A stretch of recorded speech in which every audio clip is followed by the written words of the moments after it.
Triknya adalah dengan membuat kata draft di awal. Ketika teman-teman bikin rancangan aktualisasi kegiatannya, itu dari seluruh kegiatan usahakan semuanya harus terlaksana. Dalam waktu 1 bulan kita harus bisa menyelesaikan isu atau permasalahan yang kita angkat. Nah itu bagaimana? Apalagi kemarin ini kebetulan waktu pandemi ya, Mbak Vita, semuanya bahkan latsar pun harus online. Nah ada pertanyaan, apakah selama latsar dan juga habituasi atau aktualisasi itu kita masih tetap bekerja? Nah atau kita bebas tugas?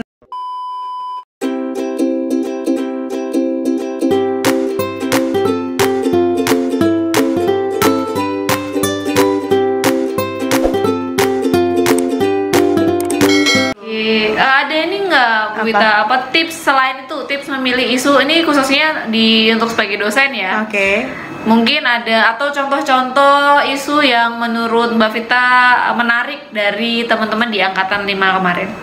Makasih udah klik video ini. Jangan lupa klik tombol subscribe dan nyalakan notifikasinya. Happy watching this video.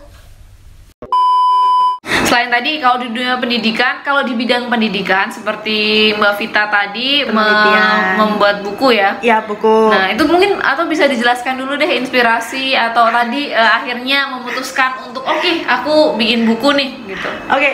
Sebenarnya sih memang dari awal ingin sekali membuat buku karena memang belum ada buku itu di mata kuliah yang saya ampu. Jadi itu urgent ya teman-teman. Namun bukan lantas kita menulis judulnya adalah belum adanya buku, bukan. Jadi memang ada triknya ya teman-teman untuk nulis judul isu, menentukan isu dan menulis judul dari rancangan aktualisasi itu ada triknya. Jadi nulis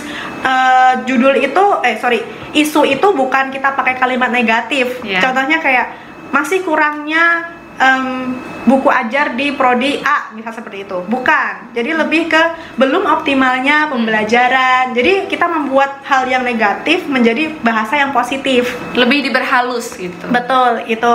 Terus yang kedua, dari isu tersebut dibahasakan menjadi judul, itu akhirnya menjadi, kalau saya pribadi, optimalisasi pembelajaran mata kuliah A di prodi B, seperti itu. Ya betul. Jadi jangan gunakan kalimat negatif ya teman-teman, karena bagaimanapun juga kita bekerja di instansi yang kita sedang bekerja. Ya betul. Nah nanti jadinya kan ya kurang enak gitu, karena nanti akan terlibat dengan banyak pihak, bukan hanya kita sendiri, tapi ketika di kegiatan itu kan ada mungkin dengan kaprodi, mungkin juga dengan bahkan ada juga kemarin yang sempat sampai ke melibatkan ke misalnya pusat penelitian. Nah itu kan beda-beda. Nah jadi harus berhati-hati juga dengan pemilihan kata-kata. Ya, jadi kita memang menjaga hati semua orang. Kita memang menyelesaikan masalah, namun kita harus menjaga hati semua pihak. Menjaga hati semua pihak. Gimana?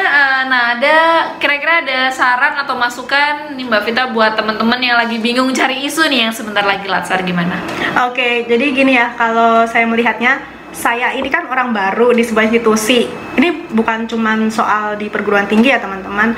Namun kita sebagai orang baru di institusi, ketika kita sendiri kan yang mendaftar untuk bekerja di institusi tersebut. Nah dengan begitu, marilah kita menjadi agent of change. Maksudnya ya kita, instead of kita ngeluh terus kenapa sih institusi gue nggak gini, nggak gitu, lebih baik kita memberikan solusi kayak gitu. Lebih baik menyalakan lilin daripada mengutuk kegelapan. Nah tuh, luar biasa sekali ya teman-teman tadi. Itu bener banget nih, bener banget. Karena kadang mungkin kalau kita selalu membandingkan institusi kita dengan institusi lain, itu sama aja kayak tadi ya, kita membandingkan diri kita dengan orang lain. Betul. Nah sedangkan ini terkait dengan isu lagi ya, mungkin di institusi lain itu sudah maju, energinya sudah bagus, tatanannya, peraturannya sudah sangat sempurna. Kenapa nggak kita yang menjadikan itu sempurna gitu? Nah itu juga salah satu isu yang bisa teman-teman angkat. Belum tentu di universitas lain itu sebagai isu, di universitas kita tidak. Nah itu juga bisa teman-teman angkat. Jadi tidak harus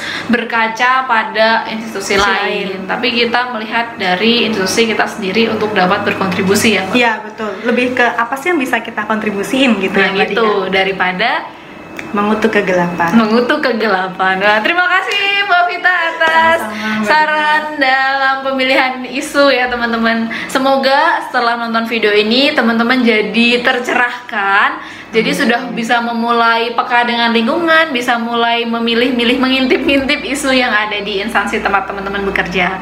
Kalau masih ada pertanyaan terkait dengan isu, silahkan tinggalkan di kolom komentar. Nanti insya Allah kalau memang ada yang belum terjawab, kita bisa bikin sesi 2 ya.